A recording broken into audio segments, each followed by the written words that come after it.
Hi everyone, Draco Prime 220 here. Tonight I want to make a very inspired video. There is a YouTuber named Seismic. He does some Godzilla content and he does what ifs. And I have actually grown to like what if videos on YouTube. And he actually brought a long forgotten concept that Toho was planning on doing called Godzilla versus the Gargantuas. I gotta say, his what if video of that just came out today is phenomenal.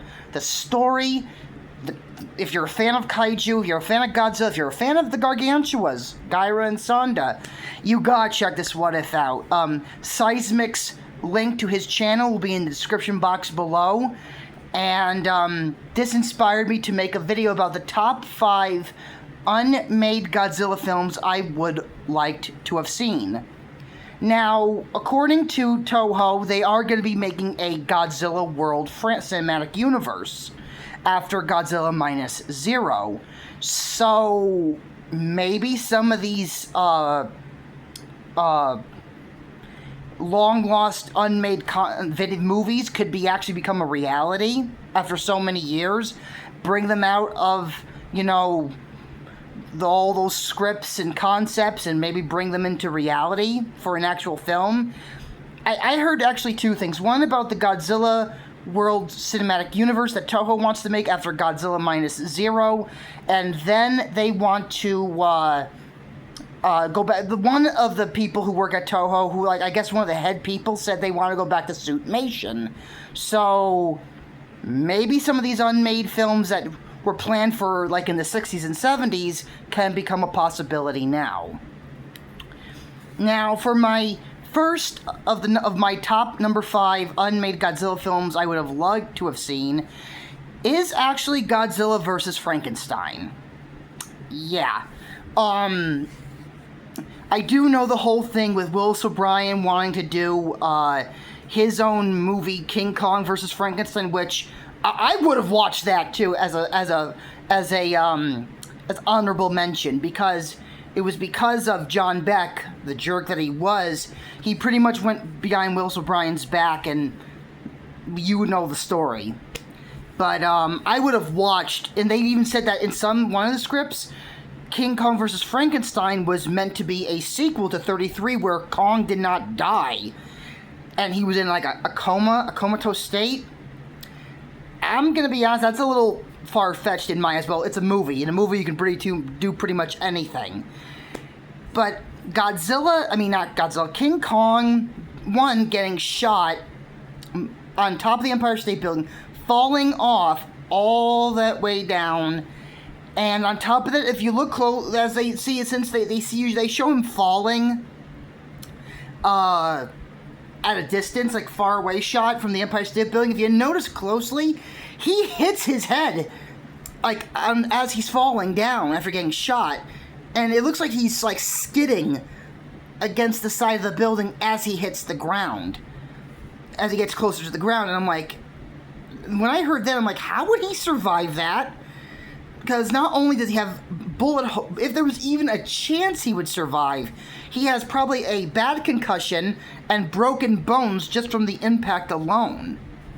So how would he survive? Probably if they made the movie their way, they would give some explanation of how he did survive by the skin of his teeth.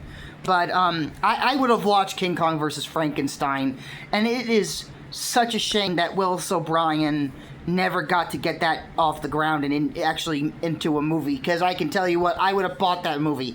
I would have gotten that movie as a VHS, DVD, and then Blu-ray. But now here's the thing. Once again, I did make a short a while back that King Kong and Son of Kong will be going into public domain. Maybe King Kong vs. Frankenstein can actually happen?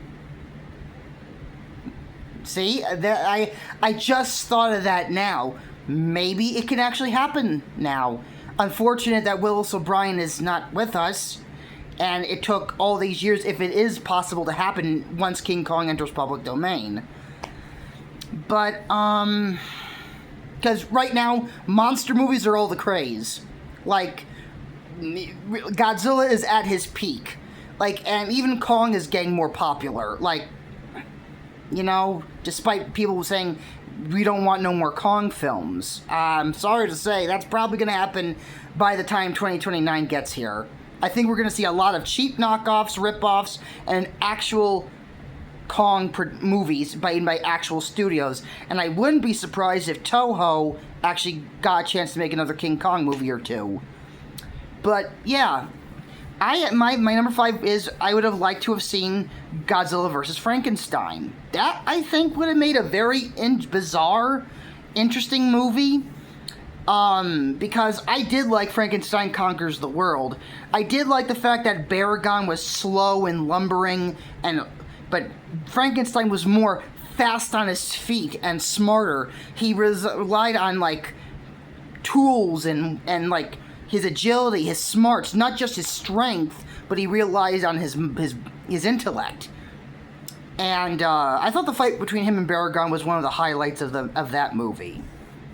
Now, number 4 is actually, there is a script of this movie, it translated in English on Toho Kingdom, and that is continuation King Kong vs. Godzilla. I did read the script a while back, and I gotta say, I think, yeah, there was like some cheesy Showa moments, like they make a big balloon of Kong where that Godzilla destroys. It's full of explosives and stuff like that. Yeah, but sorry, I had a very late supper. I'm sorry. I would have loved to have seen this movie because Kong, seemingly, since he survived his fight with Godzilla, he actually goes to these ruins in Africa, and a plane crashes, and he takes care of a surviving baby. And he actually fights a giant scorpion. Now, I have seen, like, Son of Godzilla and, like, with Kamunga and Kamakiris. I loved the wire work in those movies. I gotta say, Kamunga is one of the scariest spiders in my opinion in cinema history, because Kamunga actually goes out of his way to go after the humans, and he knows how to trap you. And I have to say, when he first comes out of the ground, all you see is these giant legs coming out of the ground, and then when he's literally like staring at the camera, he goes that but that eerie noise. I gotta say, the wire work as he's coming out of his little den is creepy. And the fact that he could, like, use his claw, one of his arms to, like, reach in, try to grab you, and that only heat can break his webbing. Kamunga was one of those and he's very sadistic if you really think about it. After he's done killing the last surviving Kamakiris, and he has, like, this stinger that comes out of his mouth, he's, like, going, like he's taunting Manila. I know a lot of people don't like Manila, but seriously, I don't think Manila deserved that. I like the Final Wars version more than the Showa version. But seriously, I don't think he deserved that.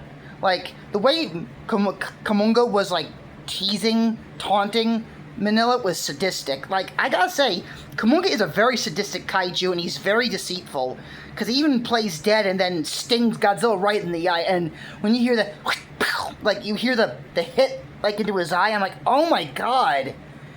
Like, I felt that. Yeah, they were gonna actually have a giant scorpion show up in this the continuation King Kong versus Godzilla. And I think that would have been kind of cool, because I would like to, because I think a scorpion would be a little bit more complex, because you got the tail, you got the 6 legs, and you got the claws, and also you got the mandibles. So I actually think that would have been interesting to see Kong fight a scorpion. I actually wonder what would they done with the scorpion. Would they made it like a reddish black, or what color would they make it? Like, that makes me kind of curious. Would they make it like a brown, a yellow color, like similar to actual real scorpions? Because I think it would be kind of cool if they made it like black with a red hue, like a reference to the Black Scorpion, Willis O'Brien's movie. I think that would have been pretty cool. But of course, throughout the movie, they find Godzilla is that he's in a comatose state, and they want to use his body as an attraction. Little sadistic, eh, guys? But anyway, Kong connects with this baby, and when the helicopter comes to rescue the one going out to find him, Kong gets upset and pursues the baby because he's imprinted on the kid. I like that. I like that Kong has a different motivation. It's not, your typical pretty girl, blonde, or anything. It's a baby. He's actually connected with a little child. It's kind of interesting because Kaylee Hoddle, once again, R.I.P. This year's been terrible where people have passed away. This has been a terrible year in that department. That's all I'm going to say. It's been terrible. But the thing is, Kaylee Hoddle was a kid in Godzilla vs. Kong, and Kong befriended her and was her protector and friend. It's kind of interesting that years ago they were planning on having Kong have a bond with a little baby and be its protector and friend. I kind of like that. That's kind of cool, I gotta admit. But besides the age difference, one's like a young kid, one's a baby, But I think it's actually kind of nice that someone had an idea that instead of a girl that he falls in love with, there is a child that he cares for and is protecting. Of course, this does lead to Kong. There's even in the script where Kong rocks a boat, and this baby, I think, falls in the water, and Kong picks him up, thinks it's him, and he sees it's not him, and then he puts him back on the boat and goes back under the water. There was actually going to be a lot of scenes, according to the script, of Kong in the water, and there's even that one where he smashes a battleship, which I think is kind of cool. But then, of course, they want to bring back Godzilla because they think Kong is a threat. They electrocute him, nothing works. Kong does something he's whacking Godzilla, punching him, seeing if he'll get a response. I think that would have been. I think in that script it was a homage to when Kong, after he kills the T-Rex, he plays with its jaw and sees if it's plays with the jaw, broken jaw, and then of course these electrical towers get knocked down, drowning Godzilla in electricity. Finally waking up, they have a brief battle. But the ending is where the big final battle near Mount Aso happens. And the film ends with no real winner and the fate of the two monsters left unknown.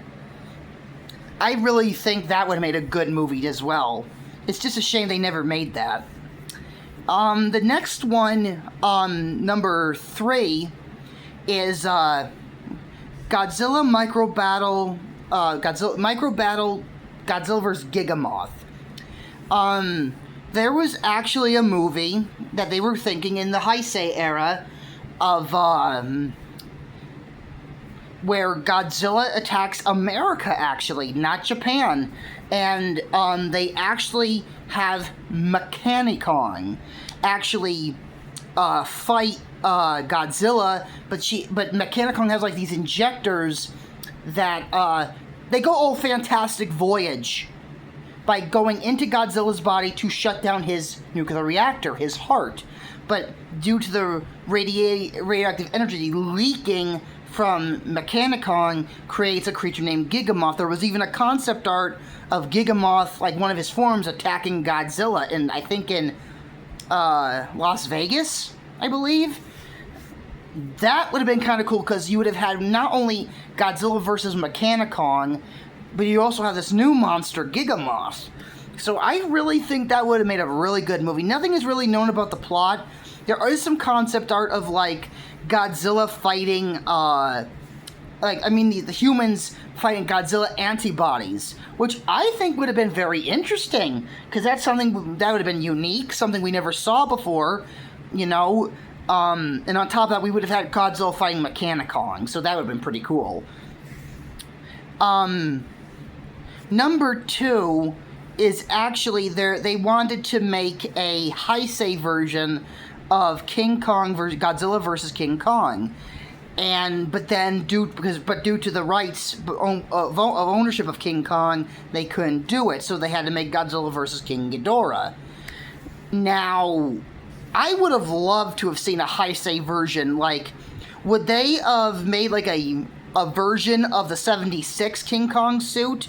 Like, would they have like maybe they could have gotten Rick Baker to help out, and would they made like an upgraded version of the '76 King Kong suit, and like have Godzilla fight? Because there was like even like talk of like Kong becoming a cyborg, like he gets badly injured and he gets like cybernetic parts.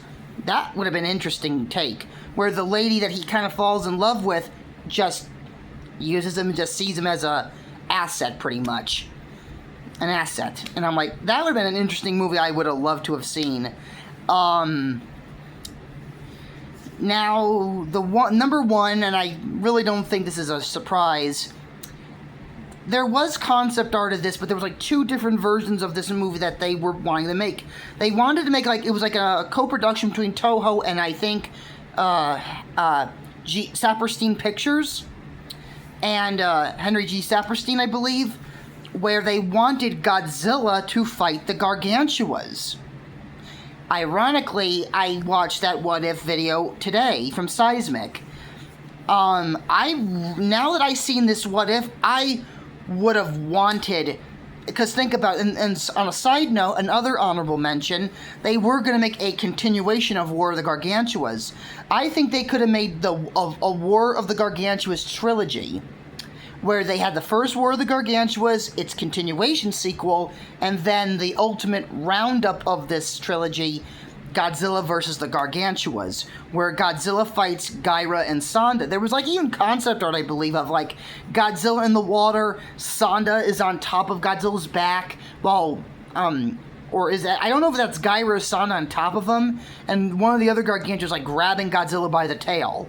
So, I think that would have been a very good movie as well. Those 5 films I would have loved to have seen made. Maybe with this Godzilla World Cinematic Universe that Toho talked about, because there was talks about it. There was news about it. Like, shortly after Minus Zero's, like, first 2 little teasers came out, there was talk about that. And then there was an article, I think a little bit last year, or I think in the beginning of this year, where one of the head people at Toho said they want to go back to doing suits. So, maybe these unmade films could become a possibility. Plus, with King Kong and Son of Kong going into public domain in 2029, some of these King Kong projects that they wanted to make back then can become a reality now. We don't know. We'll just have to wait and see. But, yeah, once again, shout out to Seismic for giving me inspiration for this video. Once again, hit the link to his channel and the video will be in the description box below. And I really hope, if you decide to go and support his channel and watch the What If, I hope you enjoy it. You won't be disappointed. There was a lot of heart and care put into this What If. So, give it a look and let me know your thoughts and opinions of these choices and of the What If video in the comments section below. And until next time, I am Draco Prime 220, signing off. Good night, everyone.